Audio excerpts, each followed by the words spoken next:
미국 대선이 이제 19일 앞으로 다가왔지만 여전히 해리스 부통령과 트럼프 전 대통령의 지지율은 초박빙 상황입니다.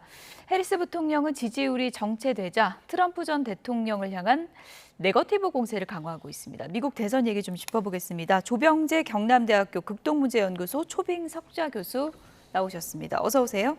예, 안녕하세요. 네. 해리스 부통령이 이제는 트럼프 전 대통령을 향해서 네거티브 공세를 시작했던데요. 그만큼 마음이 좀 조급해진 겁니까? 어떻게 봐야 됩니까? 예, 처음에 뭐 새로운 정치 개혁과 변화 이렇게 얘기를 하고 나오긴 나왔었는데 지금 보니까 상황이 좀 답답해지긴 답답해진 것 같아요. 그러니까 네거티브를 지금 막 하고 있는데 그런데 이 네거티브도 보면 이거 좀 잘하는 사람이 사실 있거든요. 해리스하고는 좀 안 맞지 않은가 하는 생각도 좀 들고 네거티브의 다리는 역시 트럼프 아니겠습니까? 그죠? 예. 그러니까 해리스가 지금 네거티브를 한다 해도 이게 이 마지막 순간에 이 표심을 움직이는데 얼마만큼 도움이 될까 하는 부분에 대해서는 저는 조금 회의적인 생각을 갖고 있습니다. 예. 뭐 친 트럼프 매체라고도 할 수 있는 폭스뉴스에 출연해서 뭐 인터뷰를 했다고 하는데 그 인터뷰 내용을 놓고도 상당히 좀 비판이 많이 나오고 있더라고요. 지금 해리스의 전략이 뭔가 좀 부정적인 여론이 많은 건가요? 어떻게 봐야 됩니까? 전반적인 지지 추세를 보면 예. 죄송합니다. 그 전통 그 여론조사 기관에 나온 조사에 보는 것 같으면 해리스가 전국적으로 조금 우세를 유지하고 있는 것으로 꾸준하게 나오는데 예. 또 다른 뭐 몇 가지 이런 소스에 의하는 것 같으면 지금 트럼프의 우세가 상당히 좀 이렇게 빠르게 좀 옮겨가고 있는 듯한 그런 분위기가 있고요. 예. 그 경향이 10월 들어오면서 좀 가속했는 것 같거든요. 거기에는 몇 가지 요인이 있는데 첫 번째는 그 9월 말에 허리케인 헬렌이라고 예. 태풍이 그 허리케인이 들이닥쳤지 않습니까? 그게 이제 플로리다하고 뭐 조지아주 이 남쪽에 상당히 큰 피해를 입혔는데 그 트럼프는 이게 폭풍이 닥치고 난 뒤에 한 이틀 뒤에 바로 현장에 뛰어 나갔어요. 나가지고 사람들을 만나가 얘기하고 뭐 어떻게 보면 위로하고 바이든 정부 보고 지원을 충분히 하라 이런 얘기도 하고 반면에 해리스가 그 타이밍을 좀 놓쳤어요. 트럼프가 가고 난 뒤에 한 이틀이나 지나가지고 예. 그때 이제 나타났고 그게 좀 타이밍을 놓쳤고 또 하나 안 좋았던 것은 지금 유권자들이 대외 정책 부분에서 이스라엘 부분에 대해서 관심이 참 많은데 그렇군요. 그 전쟁 말이죠. 예. 그런데 이스라엘이 미국이 이거 휴전하라고 얘기를 좀 하는데도 불구하고 이스라엘이 휴전을 거부를 하고 있고 이스라엘이라기보다 네단야후 총리가 예. 그렇죠, 그죠? 그러면서 혹시 그 타이밍에 레바논 그 헤즈볼라에 대한 폭격을 시작을 했거든요. 그것도 좀 부정적으로 작용을 했고 거기에 대해서 해리스가 제대로 적응하지 못한 것이 이 표를 좀 지지율을 좀 부정적으로 작용시키는데 영향을 미친 것 같습니다. 네, 여러 가지 뭐 대외 변수도 있고 여러 가지 요인이 있겠지만 그 중에서도 지금 힘을 합쳐야 될 때 바이든 대통령과의 뭐 불화설이요 그런 것도 나오고 있더라고요. 몇 가지 일정 조정 때문에 그런 얘기가 나왔는데 저는 불화설이 무슨 감정적인 차원에서 의미가 있다고는 저는 보지를 않고 있고요. 왜냐하면 바이든은 어쨌거나 간에 해리스가 당선돼야 예. 자기의 레거시도 살아갈 수가 있는 거고 해리스 입장에서도 지금까지 입장을 표명하고 있는 걸 보면 바이든에 대해서는 계속 그냥 나는 바이든을 따라가고 있다. 바이든의 레거시를 존중할 거다. 이런 얘기를 계속 하고 있거든요. 예. 근데 그게 이제 비판을 받자 최근에 와가지고 그 팍스 뉴스에 나와가지고 이제 나는 바이든하고 다른 노선을 갈 거야. 나는 새로운 모습을 보일 거야. 후속편은 아니다. 이렇게 얘기했죠. 얘기를 예. 했는데 뭐 선거 과정에서 어쩔 수 없이 그렇게 하는 거지. 그것 때문에 뭐 두 사람이 감정적인 어떤 문제가 있다거나 그러지는 않다고 봅니다. 뭐 이런 차별화 전략은 지금 막판에 먹힐 수 있다고 보세요? 조금 늦지 않을까요? 아, 시점이 좀 늦었다. 예. 지금 와가지고 이미 지금 사전 투표도 진행되고 있고 예를 들면 조지아주 같은 경우에는 뭐 투표 첫날에 그냥 사전 투표 첫날에 30만 명 이상이 이렇게 예. 사전 투표에 나섰다 그러더라고요. 이게 사전 투표가 끝날 무렵 11월 초면 끝나는데 그때쯤 되면 전반적으로 이 경합주에서의 사전 투표가 한 50% 정도는 되지 않을까 이렇게 예. 보고 있고 그런 상황이기 때문에 지금 하는 마지막 순간에 하는 게 과연 이미 마음을 결정한 이 유권자들에게 얼마만큼 영향을 미칠지 이런 좀 의심이 많습니다. 의문이 많습니다. 해리스의 위기 여러 가지 분석이 나오고 있는데 그중에서도 믿었던 흑인들이 등을 돌리고 있다 이런 분석이 많이 나오고 있잖아요. 흑인 유권자층에서 왜 이렇게 등을 돌리고 있는 거예요? 해리스는 흑인인데다가 흑인이죠, 그죠? 그렇다 보니까 흑인 공동체 쪽에서는 예. 기대 심리가 조금 있었던 것 같아요. 예. 그런데 거기에 대해서 해리스가 뭐 흑인의 인권을 뭐 신장시키겠다라고 하는 이런 구체적인 특별한 정책을 내놓는 게 없고, 그 다음에 경제적인 면에서도 뭐 흑인 공동체에 대해서 트럼프가 참 해리스가 내놓는 게 뭐 예. 그렇게 눈에 띄는 게 없거든요. 오히려 해리스가 강조하고 있는 것은 미국의 중산층을 강화하겠다 이렇게 얘기하는 건데, 예. 중산층이면 대부분이 지금 백인 쪽으로 이렇게 봐야 되는 그런 경향이 있고, 세 번째 이유로서는 트럼프가 이 해리스와 흑인을 갈라놓기 위해 가지고 처음부터 트럼프가 아주 이상한 그 신상 공격을 좀 했었어요.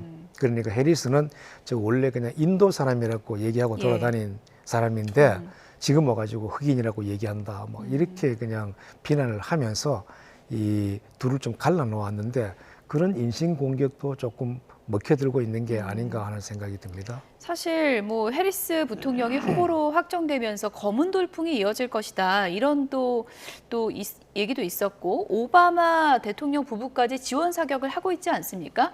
그런 상황에서도 흑인 표심이 모이지 않는 것에 대해서는 그만큼 해리스 부통령 전략이 부족한 거 아니냐 이런 비판이 있을 수도 있을 것 같습니다.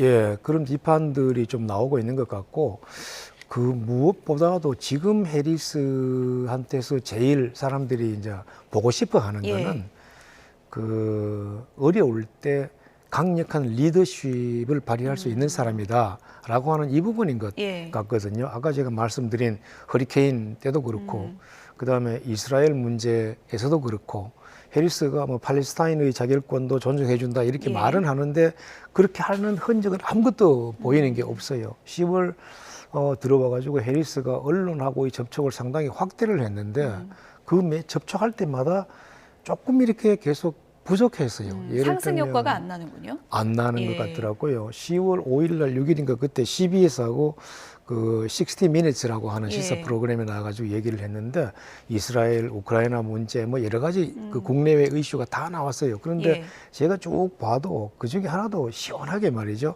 이거다 이렇게 얘기할 수 있는 그런 답변이 안 나왔고, 뭐 예를 들면 우크라이나의 나토 가입 문제 어떻게 할 거냐 이렇게 물었는데도 야 그건 우리 그때 가서 보자 이런 식으로 대답을 좀 회피를 하고 하면서 강력한 리더십을 제시를 하지 못하고 있는 게 가장 큰 지금 지지부진한 요 원인이 아닌가 저는 그렇게 생각이 되고 여론조사 있죠. 결과 그래픽 좀 계속 보여주시면 좋을 것 같은데, 지금 뭐 수치상으로는 오차 범위니까 초박빙이긴 한데 미국 내 뭐 현지 언론이라든지 이런 보도를 보면은 뭐 도박 배팅 그 사이트라든지 이런 부분에서는 좀 트럼프 쪽으로 기울고 있다 이런 또 분석들이 많더라고요. 어떻게 보셨어요?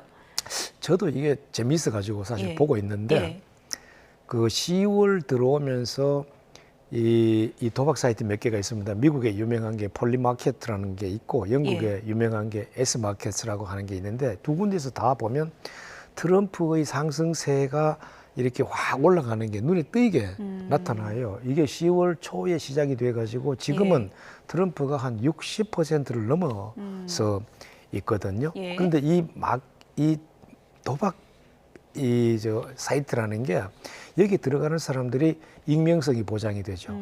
그 다음에 결과가 그 자리에서 나오니까 투명성도 보장이 되고 신속성도 보장이 되고, 그 다음에 이 도박이 뭡니까? 돈을 놓고 하는 거거든요. 그러니까 거기에서 이기면 돈을 먹는 거고 지면 손해를 보는 거니까 사람들이 되게 냉정하게 이렇게 이제 그 판단을 하는 것 같더라고요. 그래서 제가 보면 전체적으로 전통적인 여론조사 기관의 발표보다 이 몇 개 사이트에서 나오는 정보가 훨씬 그때그때의 사건에 예민하게 예. 이렇게 결과를 보여주고 있다는 생각이 듭니다. 신뢰도라는 거는 뭐 주관적으로 판단할 수 있겠지만 어쨌든 흐름을 볼 수 있는 좀 중요한 지표가 예. 될 수 있다라고 이제 얘기를 해주셨는데 여러 가지 이제 경합조 중에서도 펜실베니아 선거인단 수가 워낙 많이 걸려 있으니까 그렇죠. 여기 가져가야 이긴다고 하잖아요. 여기는 그렇죠. 지금 분위기 어떤 거예요? 거기도 지금 트럼프가 이 도박 사이트 쪽에서 보는 것 같으면 트럼프가 우세한 걸로 이미 기울었다고 이렇게 보고 있는 것 예. 같거든요. 이거 펜실베니아를 가져가야 됩니다. 해리스도 가져가야 되고 트럼프도 이걸 가져가야 되고 아까 말씀하신 것처럼 그 선거 인단 숫자가 19명으로 가장 많고 네, 지금 뭐 그러니까 그래픽 보시는 것처럼 네. 전통적으로는 이곳에서 민주당이 많이 좀 우세했던 지역인 건가요? 그렇죠. 예. 그게 이제 소위 블루올이라고 해가지고 예. 러스트벨트 지역 전체가 민주당의 아성이었거든요. 이걸 2016년에 트럼프가 이제 깨버렸고 예. 2020년에 바이든 쪽으로 넘어가긴 넘어갔는데 그 격차가 0.2% 정도밖에 안 그렇군요. 되는 아주 취약한 지역이었거든요. 트럼프 이번에 거기를 집중적으로 공략을 지금 하고 있고 그게 꽤 먹혀 들어가고 있는 것 같아요. 저기도 그러니까 뭐 트럼프가 비난하고 있는 뭐 세계화 이런 것 때문에 피해를 본 지역이 있기 때문에 예. 과거의 영광을 생각하면 철강 산업이나 자동차 산업을 생각하면 그 트럼프가 얘기하는 아메리카 퍼스트라는 거에 대해서 심정적으로는 동조를 할 그런 바탕이 이미 되어가 있는 곳이죠. 뭐 필라델피아도 그렇지만 조금 전에 펜실베니아도 그렇지만 필라델피아 여기도 이제 격전지인데 여기 타운홀 행사에서 트럼프 전 대통령이 돌발 행동을 보여서 이것도 상당히 언론에 관심을 보였습니다. 화면을 좀 보여주시면 좋을 것 같은데요. 네, 타운홀 행사 참석한 트럼프 전 대통령 갑자기 이제 저렇게 이제 춤을 추는데 40분 동안 아무 얘기도 안 하고 저렇게 돌발춤을 계속 췄다 그러거든요. 이 행동은 어떻게 해석하면 됩니까? 트럼프는 전에도 한번 한 몇 달 전에도 어떤 모임에서 그냥 갑자기 그냥 딱 이렇게 음악에 모든 걸 집중을 해가지고 예. 한 35초간 아무 말도 안 하고 있었던 그런 적이 한번 있었어요. 예.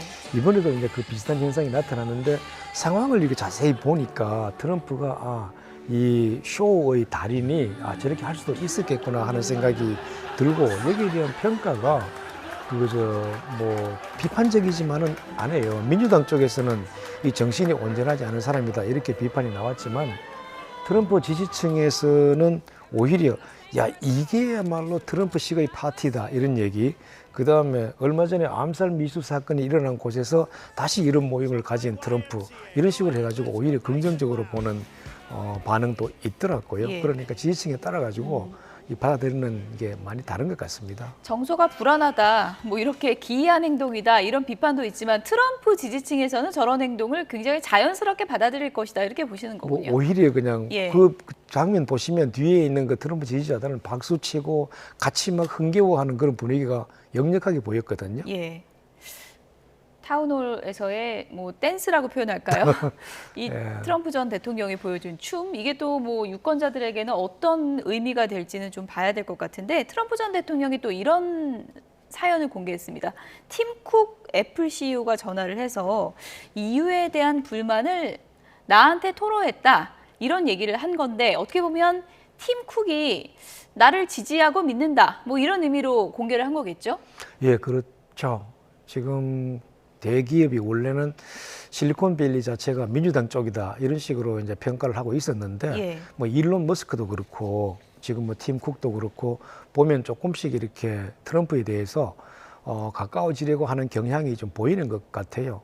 이런 걸 보면 사업하는 쪽에서는 어쩔 수 없이 그럴 수 있는 거 아닌가 하는 생각 이해도 좀 되고요. 아까 예. 말씀드린 대로 그 도박 사이트 같은 데서 돈을 가지고 아주 민감하게 판단하는 그런 경향이 있는 것처럼 예.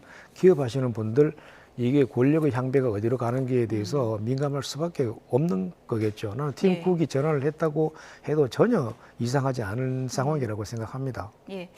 끝으로 이 부분을 좀 짚어볼게요. 일단은 해리스 부통령 같은 경우에는 지금 떠난 흑인들의 표심을 잡기 위해서 막판 공략에 집중하고 있는데 트럼프 전 대통령 입장에서는 남은 기간 어떤 층의 표심을 공략하게 될 거라고 보세요? 트럼프는 지금 뭐 처음부터 그랬고 트럼프는 어쨌거나 간에 집토끼들의 이 동원율을 올리는 곳에서 그러니까 내 진영을 최대한으로 돌림으로 해가지고 투표율을 높이겠다 하는 전략이었고 그 예. 맥락에서 보는 것 같으면 지금 또 백인 저소득층, 저학력, 남성, 노동자들을 대상으로 해가지고 아메리카 퍼스트 강조하고 미국 경제 민족주의 강조하고 뭐 애국심 고취하고 그다음 부모들에 대해서 애들 뭐 잘 이렇게 교육시켜야 된다, 교육에 대해서 무슨 진보 사람들이 들어오는 거 막아야 된다 하는 이런 메시지를 계속 발산을 하고 있거든요. 예. 저는 트럼프는 끝까지 그냥 이런 전략에 따라갈 거라고 생각하고 있고 지금까지 나타나는 걸 보는 것 같으면. 특히 이제 최근에 10월 들어와 가지고 트럼프의 이런 메시지가 좀 먹혀 들어가고 있는 것 같다 하는 생각이니까 이대로 갈 것 같습니다. 예, 어쨌든 뭐 다급해진 쪽은 지금 해리스 부통령 쪽이라는 분석이 그렇습니다. 많은 건데 막판 전략을 어떻게 짤지 이게 좀 관전 포인트인 것 같습니다. 지금까지 조병재 경남대 초빙석자 교수였습니다. 고맙습니다. 예, 감사합니다.